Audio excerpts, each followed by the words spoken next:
Ozark Highlands Radio is brought to you by the Ozark Folk Center State Park in Mountain View, Arkansas, a wonderful way to enjoy yesterday. On the web at ozarkfolkcenter.com.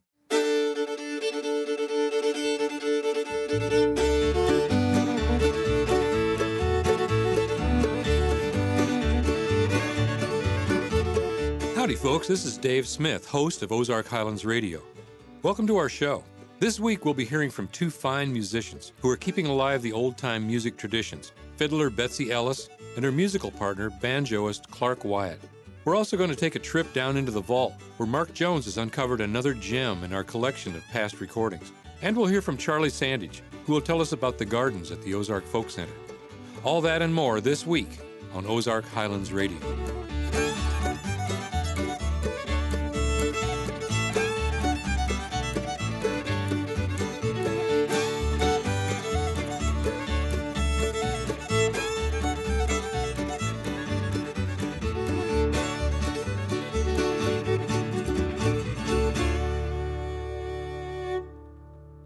Betse Ellis and Clarke Wyatt exhibit their love of old-time music with an inventive spirit, taking their listeners on a field trip across mountain folkways and new landscapes.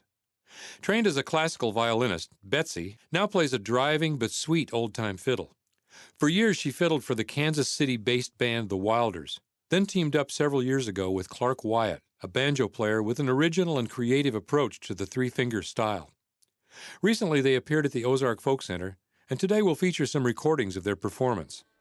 Let's start this set with Dry and Dusty and Riding Old Paint. Dry and Dusty, and follow it up with a great big hit from a long time ago. Yep.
tie my bones to his back, and faces to the west. We'll ride the wild prairies that we love the best.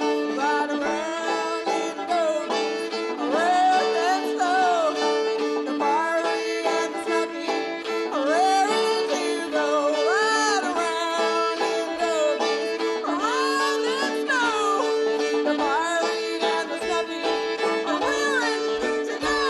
Yeah.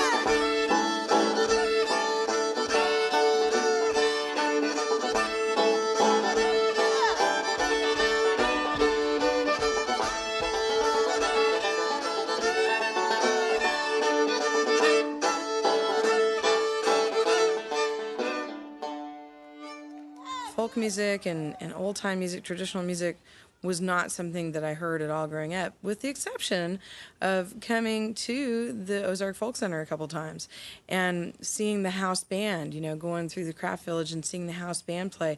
And I think I probably thought, well, that was kind of interesting. I can picture it in my mind. I can see it better than I can hear it in my memories. And it didn't quite hit the spark for me at the time.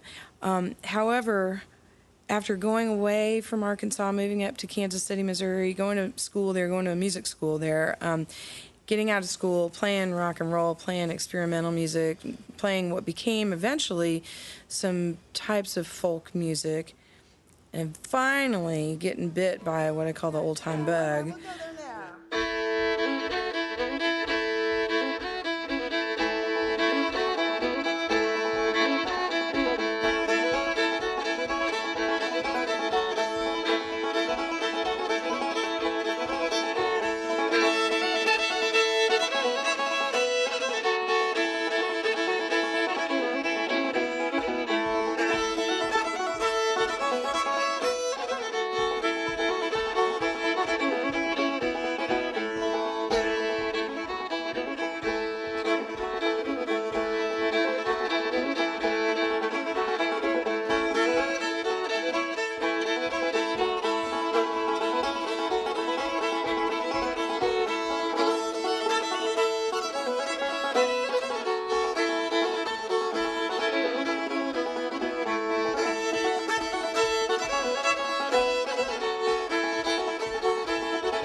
Well, at 5 years old, I started playing piano. Took piano lessons and segued to cello. But my parents weren't super musical, but my grandparents and that whole generation was very musical. They were from East Texas, farm town, and they out in the region of the East Texas Serenaders, and they all played banjos and fiddles and guitars. And so my grandmother indicated a little bit of that to me. Mostly we would sit at the piano together and pick out hymns and things. Night at a dance, up in the woods. Yeah,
When I first fell in love with old-time music, something I noticed out there was musical couples and duos that would do this together, and that always really appealed to me. There was a part of me that thought, boy, that would be the neatest thing to make music with my partner. And we were getting to know each other for a little bit before the music thing happened. And so the first time we played any music together was at the Walnut Valley Music Festival there in Winfield, Kansas. We were already a couple at Winfield in 2014, and it was late night on a Saturday that we decided we should probably play music together. And then quickly after that, we booked shows. So this year at Winfield, we had a prominent show, a really good slot, and it was a really magical night because it was exactly a year to the day of the evening at Winfield that we decided to play music together. Yeah. And so in exactly a year, we had a really awesome blowout set on stage 5 at Winfield. It was really fun.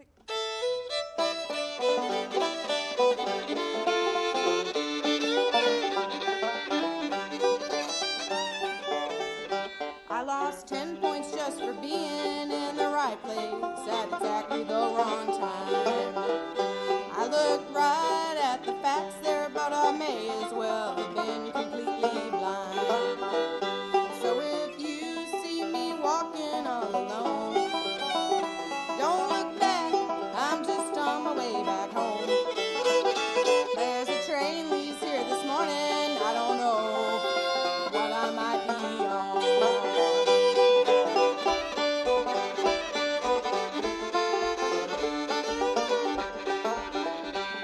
She signed me to a contract, baby said that it would all be so lifelong. I looked around then for a reason when there wasn't something more to blame it on. But if time makes a difference when we're gone, tell me now and I won't be hanging on. There's a train leaves here this morning, I don't know what I might be on.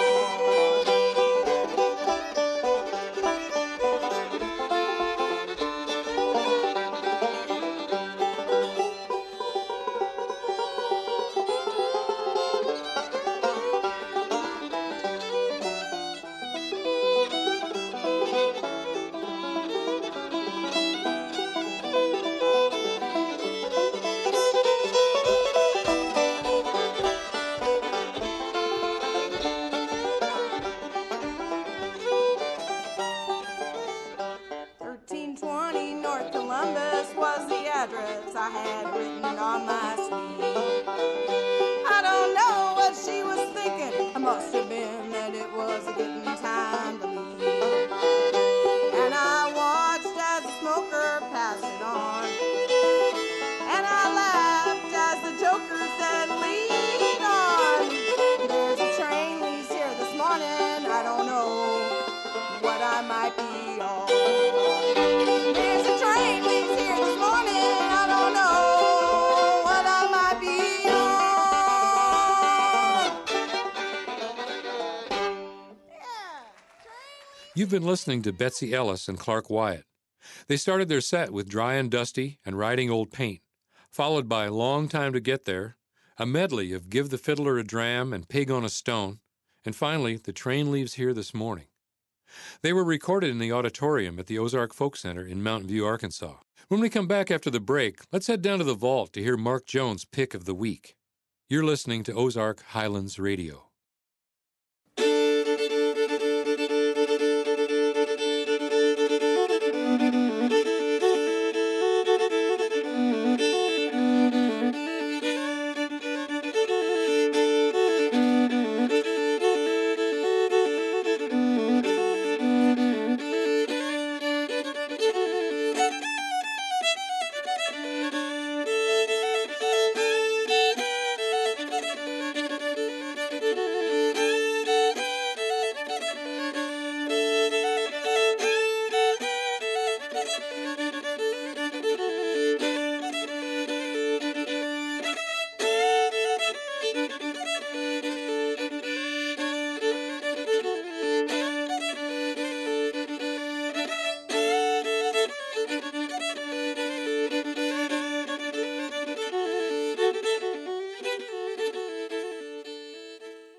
Every week about this time, we take a trip down into the vaults under the Folk Center here to visit Mark Jones, who's the keeper of the vaults, and to see what kind of music he's been listening to. Let's go down and see what Mark's doing.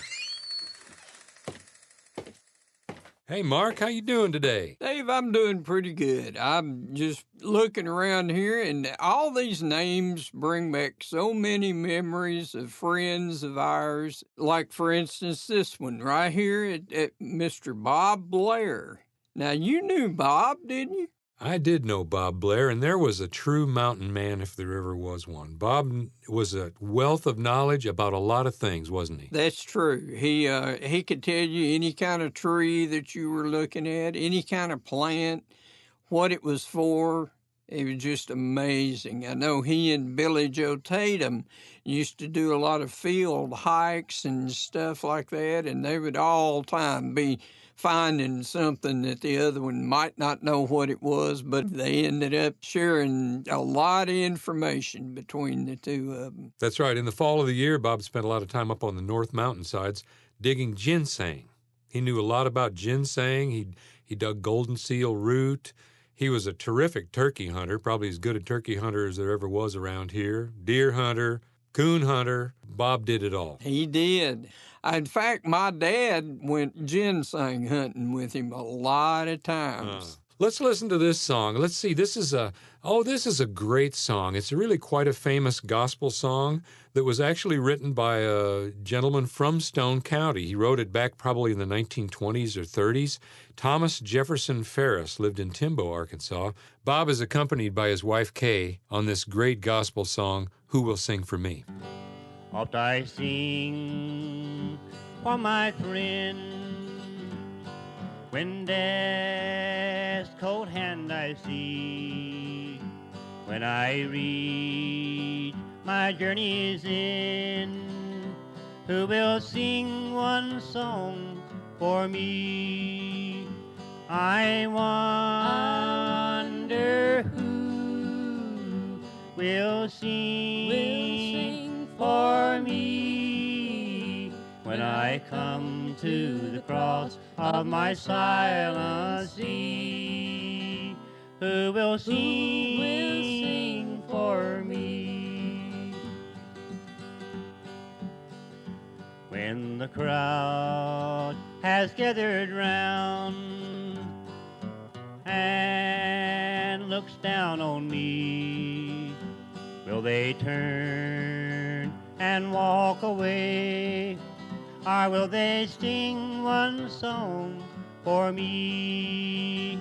I wonder who will sing for me when I come to the cross of my silent sea.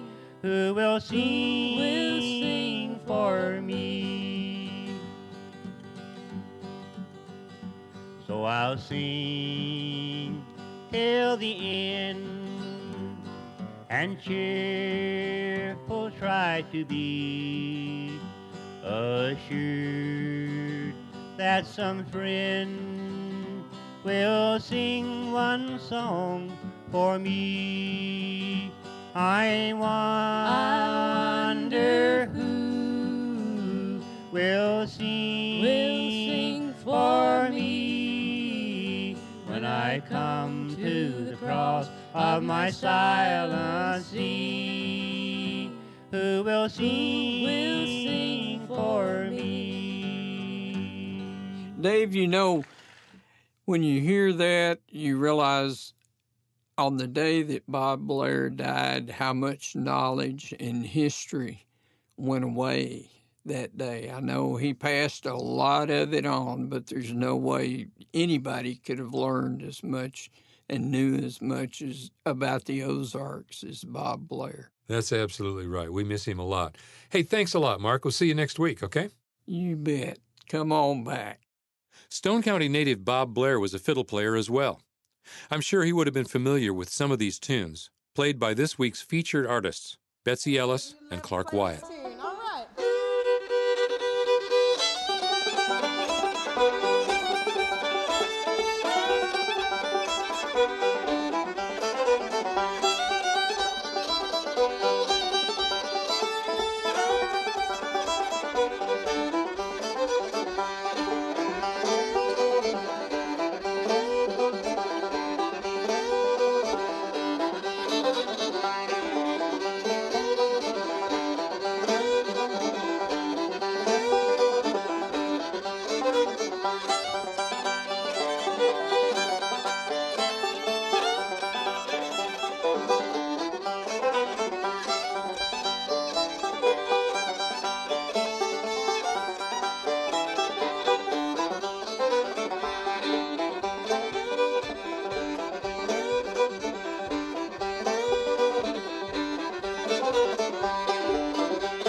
Violet is, I call her a lot of different things: a friend, a teacher, a mentor, an inspiration, and not the least of which I think of her as my musical grandma.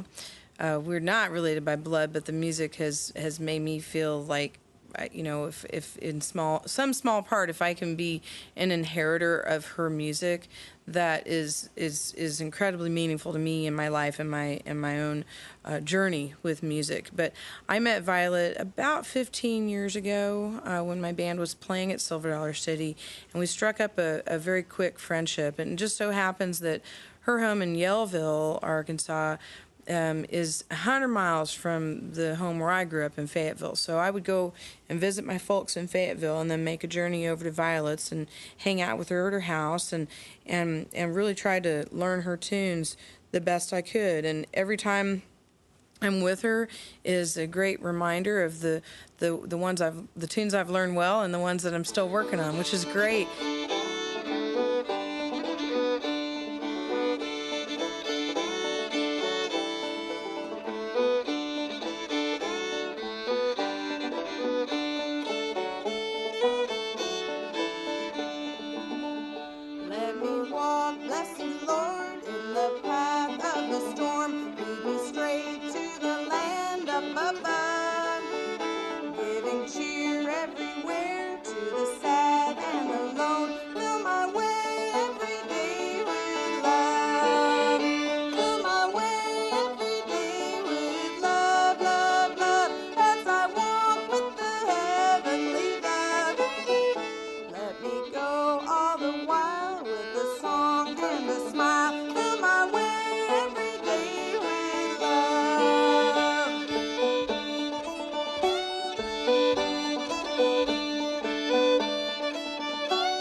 Violet represents something really magical about old-time music and tradition that I think a lot of us can benefit from being exposed to. And part of what I mean is there's sometimes a tendency of people to think of old-time music as being simple, and even more so the Ozark music. They think, oh, well, that's just not as exciting as the stuff out of Kentucky or out of North Carolina. Look at the giants, look at Tommy Jarrell or Luther Strong or something. And well, I think that it's that subtlety is so complex, and what's represented in a lot of the Ozark traditionalists, and Violet is an apex of that, because she may not play a ton of notes with her left hand, but those little moments with her bow are extremely complex and subtle, and those lessons are ongoing.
anyone is fortunate enough to spend time at the side of an elder generation traditionalist, boy, pay attention, And so I still have lots to learn from her. Clarke and I were just with her on Saturday at Silver Dollar City, a few days after she celebrated her 99th birthday. And so once again, it just every time that I'm next to her playing her fiddle tunes, I think, boy, I just pay attention. I mean, we're really fortunate that Violet is still with us and that she's always happy to share her music. Violet has been officially named by the state of Arkansas as an Arkansas Living Treasure, but just one meeting with Violet, one chance to see her perform or spend time face-to-face with her, we think, yeah, she's more than a state treasure. She's a national treasure, and so we're all the better for having time with her in our lives. Look, Molly, put the kettle on. Then I'll go to Idaho for a second. Potatoes.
That was fiddle banjo duo Betse Ellis and Clarke Wyatt playing Let's Go Boating Down the River, Fill My Way Every Day with Love, Squirrel Hunters, and Molly Put the Kettle On. After this next break, let's listen to Charley Sandage inform us about the gardens at the Ozark Folk Center and listen to some more fine old fiddle tunes from Betse and Clarke.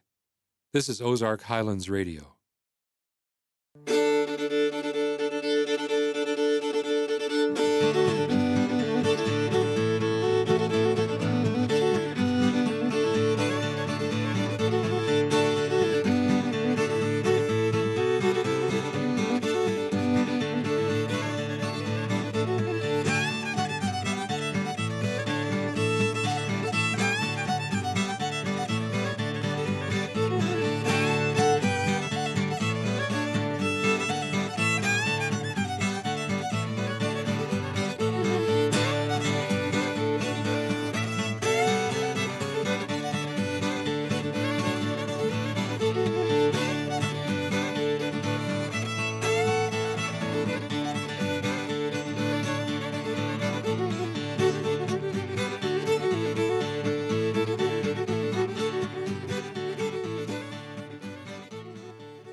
Tina Wilcox is the herbalist at the Ozark Folk Center.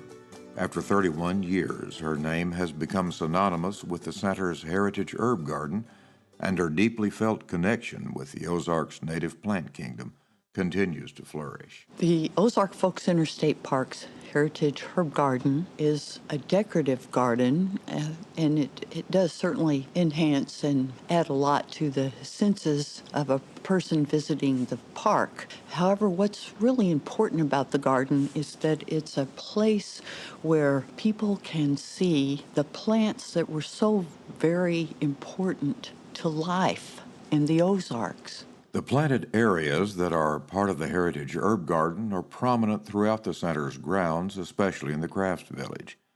But Tina Wilcox's description of the garden begins with its mixed hardwood and pine forest setting. We start with the biggest plants, the trees. And the timber actually brought a lot of people here because it in itself was a resource. But that gave us log cabins and musical instruments. The acorns came to the ground and fed the wild animals. And so those people that had guns could eat meat. And then they could rinse the acorns to have high protein for themselves to make a meal. From the time when prehistoric people hunted wildlife in the Ozarks to today's sawmills and wood products and even tourism, timber has been essential to the region's economy. But Tina's tone shifts when she begins to talk about what grows in the shade of Ozark oaks and hickories. In the understory of the forest, we have persimmons, and we have pawpaws, and we have spice bush, and then the littler herbs. Then we get into the really good ones, the golden seal and the ginseng, that were not only important to the medicinal uses around the cabin, but also were a way to make a living here in the Ozarks. One of the other ways that people had of bumping up their income some. And then out in the garden, where people were raising corn and squash and beans and pumpkins and turnips and collards and all that, there came the volunteer weeds that were edible. So you had poke salad, and you had lamb's quarters and purslane and chickweed, all these things that went into the greens pot and helped people get their vitamins and minerals as they made their subsistence living in the cabins. Near the Crafts Village entrance, a visitor to the Folk Center will find a major herb garden work and display area. Yolanda Raker is an apprentice gardener and shopkeeper, and on a day in mid-October, we found her there. Well, right now I'm taking some mint and I am giving them new soil because plants, use up the nutrients in the soil, and preparing them to kick back for the winter. I'm cutting the roots back some, giving them clean new pots and new soil with amendments in them, and letting them grow from there. Two visitors stopped nearby. One was pointing out a specimen of particular interest to her friend. We spoke with Catherine Nathan from Memphis, Tennessee. This is one of my return visits. We come up here at least once a year, try to. And at one point, there was a lady who worked in this particular exhibit who she was a little older and was in period costume. And she got me very, very interested in all these plants. And so I was just, touching and smelling and enjoying the incredible variety that's here. And I always want to learn more about herbs and plants and so on and so forth. So I just wandered in. Ideally, a visitor would have days to devote to such purposeful wandering, but Tina Wilcox reflected on how someone with only a few hours to devote to the center's herb gardens might spend them. If an herbal person had only one day at the Ozark Folk Center State Park, I would urge them to go to the cabins, the Shannon cabin and the herb cabin, and spend a whole lot of time in the Folk Kids Mountain Garden and up on the Yarb Garden Hill, just looking at the fragrant and useful plants that are there. Well, there's a big old buckeye there, And it's going to have red flowers in the spring, and then it'll be dropping heavy fruit on people's heads at the end of August, you know, and then those buckeyes for good luck are always fun to find. But just from the ginseng and golden seal patch all the way through the mountain mints and the baptisias and on through there, to me, represent the Ozarks. The Billy Joe Tatum's herb garden is right there on that same hill. To me, that one represents really what I think of as important to herbalism in the Ozarks. Generations of accumulated folk wisdom and serious study have made the Folk Center's herb garden what it is. But one whimsical observation by Tina Wilcox might be the best way to summarize the underlying spirit of it all. I've had the opportunity to break open some persimmon seeds this fall, and so far I'm getting all spoons. The thing is you got to get into the flesh of the persimmon and then get out those individual seeds and kind of get the slick off of them and set them up on their edge. And then you get your pocket knife and you kind of work it in there on the edge of the seed and just work it until you can peel the two sides of the seed apart. And when you lay it open, you look in the middle and you can see either a spoon, a fork, or a knife. And it's just a little white shape within the middle of the seed. Now, a spoon means you're going to be shoveling snow. A fork means it'll be sort of an easy winter, and the butter knife means it'll be cuttingly cold. And like I said, so far I'm getting spoons, so I'm looking forward to some snow this winter.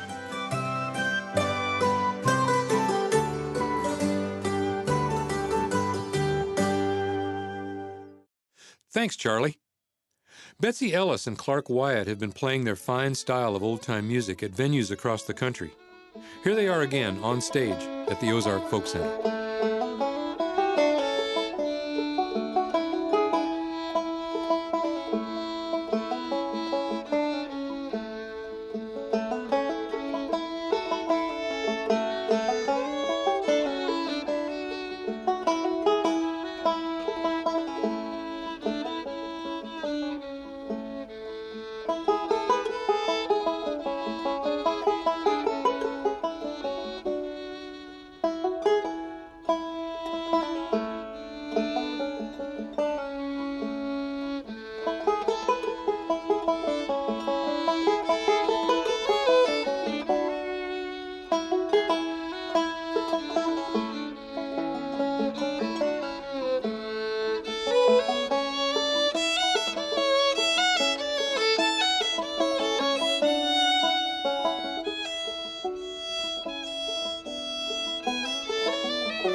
Yeah, I'm getting close. I'm honing in on the, you know, as far as what Violet actively plays, feeling like I really do a pretty good job with a good majority of them. There was a really sweet moment where I got to relay this back to Violet.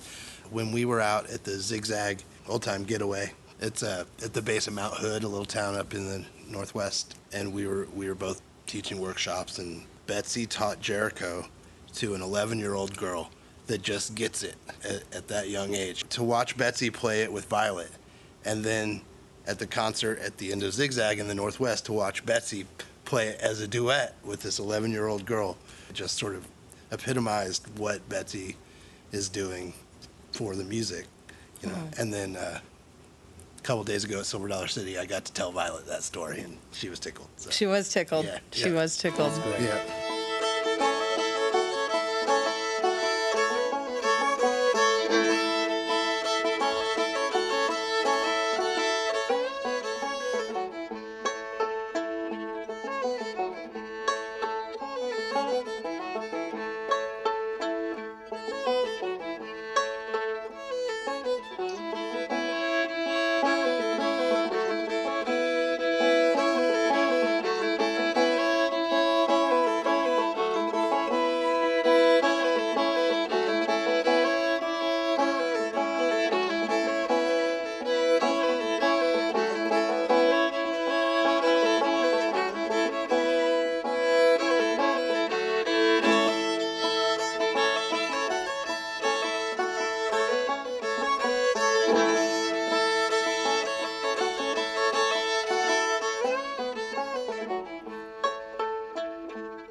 The folk music revival, as I call it, that we're in now, I think this current revival period has been going on for 15 plus years.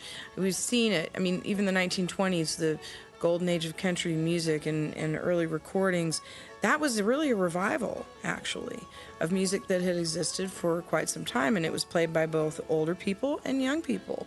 As touring artists, we have, I think, more opportunities to play the kind of music that we're doing now than if we were trying to do it with the kinds of music that we did before now.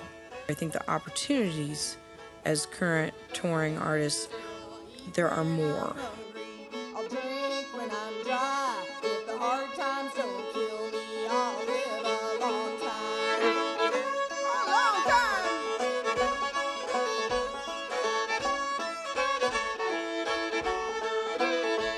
Rye whiskey, rye whiskey, rye whiskey, hot pie.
You've been listening to Betse Ellis and Clarke Wyatt, recorded last summer at the Ozark Folk Center.